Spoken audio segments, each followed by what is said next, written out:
Hello दोस्तों, welcome to our YouTube channel JPSC with Aman. मैं अमन फिर से एक बार आप लोगों के लिए इम्पोर्टेंट क्लास लेकर आया हूँ। इस क्लास को आप लोग अच्छी तरह से देखिए, आप लोगों को हर एक चीज़ समझ में आएगा।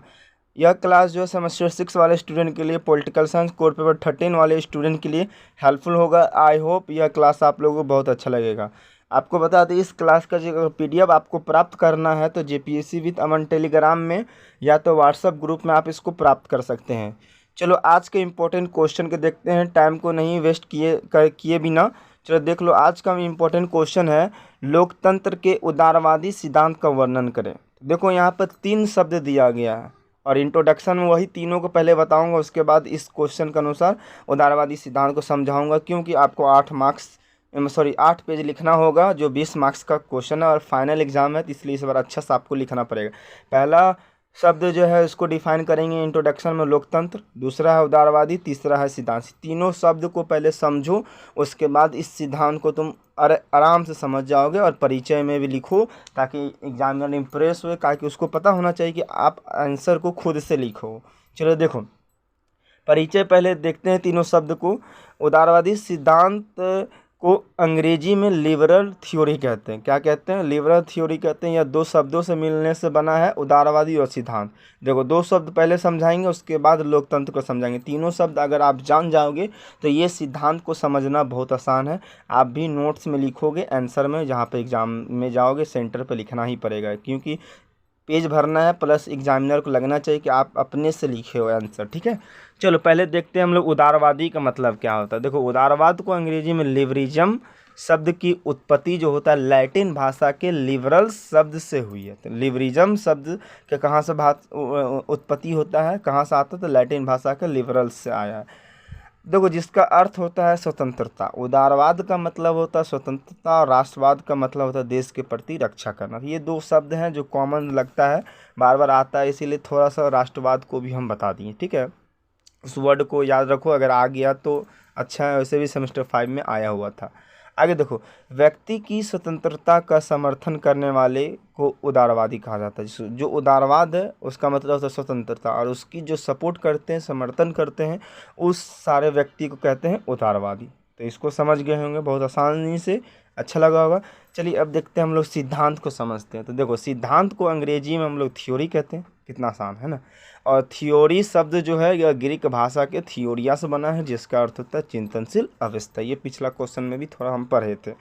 चलो अब देखते हैं हम लोग थर्ड शब्द जो इस क्वेश्चन में है, वो है लोकतंत्र। इंट्रोडक्शन का मतलब होता है, ये तीनों शब्दों को इंट्रोड्यूस कर दिए, तीनों का मतलब समझ गए, उसके बाद क्वेश्चन के अनुसार सिद्धांत को समझोगे तो अच्छा लगेगा, लिखोगे एग्जाम में तो एग्जामिनर भी इम्प्रेस होगा। ठीक है, ओके। इसलिए तीनों सब पहले डिफाइन करोगे, इस तरह से इंट्रोडक्शन देने के बाद फिर आंसर को स्टार्ट करोगे। मतलब इसको भी आंसर में ही लिखना है, मतलब परिचय इंट्रोडक्शन, फिर उसके बाद टॉपिक डाल के लिखना है। ठीक है, तो चलो अब लोकतंत्र को देखते हैं। तो लोकतंत्र को अंग्रेजी में क्या कहते हैं? डेमोक्रेसी कहते हैं।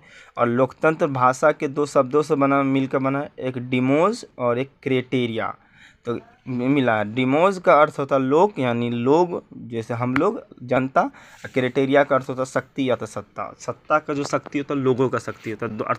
अर्थात देखो, दोनों को यहाँ समझ में आ जाएगा। जैसे देखो, दोनों को मिलाने से इनका शाब्दिक अर्थ क्या निकलता है। देखो, लोकतंत्र शासन का एक ऐसा रूप है जिसमें शासकों का चुनाव लोग स्वयं करते हैं। ठीक है, खुद करते हैं, है ना। तो दोनों को इसी प्रकार से हम इसका परिचय दे सकते हैं, परिचय देती। अब बात करेंगे हम लोग लोकतंत्र के उदारवादी सिद्धांत क्या होता है। देखो, एक एक पॉइंट करके आपको समझाया हूँ और आप समझने की कोशिश करोगे तो समझ जाओगे। देखो, उदारवाद ने एक ऐसी राजनीतिक और सामाजिक वातावरण के निर्णय पर बल दिया है जिसमें व्यक्ति स्वतंत्रता और गरिमा की सुरक्षा कर सके।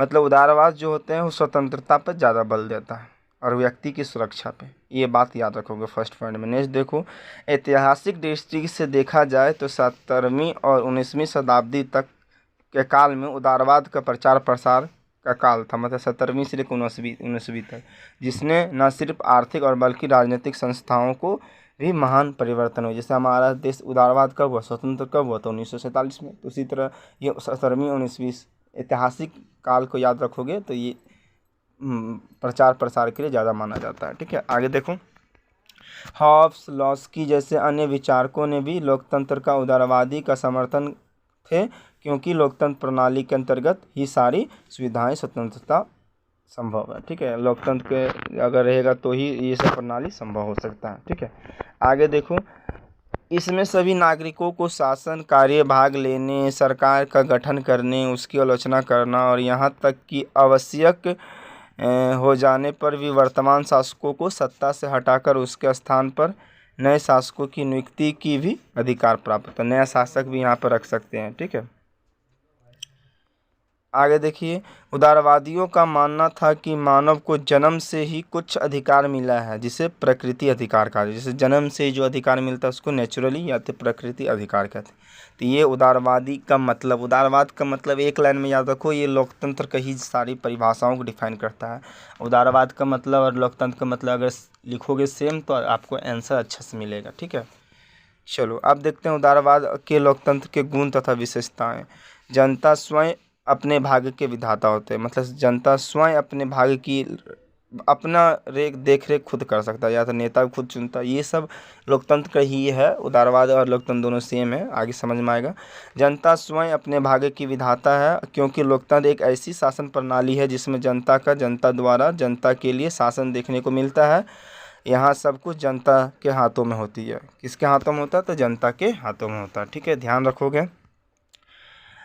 अधिकार और स्वतंत्रता की रक्षा। एक लोकतांत्रिक राज्य लोगों की स्वतंत्रता और उनके अधिकारों में हस्तक्षेप नहीं कर सकता है, ना अन्य किसी को इस तरह से हस्तक्षेप की इजाज़त देता है। दूसरे को भी नहीं करने देगा, खुद नहीं करेगा। शासन का आधार विवेक है, ना कि बल। शासन का अधिकार जो विवेक होगा, ठीक है, बल नहीं है। लोकतंत्र की मान्यता यह है कि सभी निर्णय उचित वाद विवाद के द्वारा ही लिए जाएंगे, ना कि हिंसा व शक्ति का प्रदर्शन। मतलब बातचीत से हो जाएगा तो ठीक है, ना तो मारपीट नहीं करना। ओके, आगे देखो, जनता का राजनीतिक शिक्षण। जैसे लोकतंत्र का अर्थ जनता का शासन, इससे स्पष्ट है कि लोकतंत्र में विभिन्न राजनीतिक दलों की नीतियों और कार्यक्रमों को जानने का अवसर मिलता है और वह जनमत की भागीदारी निभाते, जैसे जनमत जैसे जनता करेगा। तो इस तरह से इसका उदारवादी का सिद्धांत क्या था, गुण बता दी। अब लास्ट में निष्कर्ष पे आते हैं हम लोग, कंक्लूजन देखो। अतः उपरोक्त परिभाषा और विशेषताओं से स्पष्ट यह हुआ है कि लोकतंत्र और उदारवादी लोकतंत्र दोनों एक जैसा कार्य करता है और दोनों का सिद्धांत एक है ही जैसा। अतः लोकतंत्र ही दूसरा रूप उदारवादी लोकतंत्र है। तो इस तरह से आप आंसर को एंड कीजिए। देखो, जितने भी हम वर्ड लिखे हैं सब इजी लिखे हैं, इससे बेहतर कोई नहीं बता सकता। जितने भी यूट्यूब चैनल पर खोज लो आप, तो इसलिए कोशिश करोगे इस क्लास को अच्छा सुनो, सुनने के बाद याद भी हो जाएगा। अगर PDF प्राप्त करना है तो टेलीग्राम में जाइए या तो व्हाट्सएप ग्रुप में प्राप्त कर सकते हैं फ्री में। ठीक है, फिर मिलते हैं नेक्स्ट वीडियो में। और आप लोग कोशिश करो फीडबैक देने का, क्योंकि फीडबैक दोगे तो हमको समझ में आएगा कि मेरा पढ़ाई कैसा लग रहा है आप लोगों को। फिर मिलते हैं नेक्स्ट वीडियो में, तब तक के लिए बाय बाय।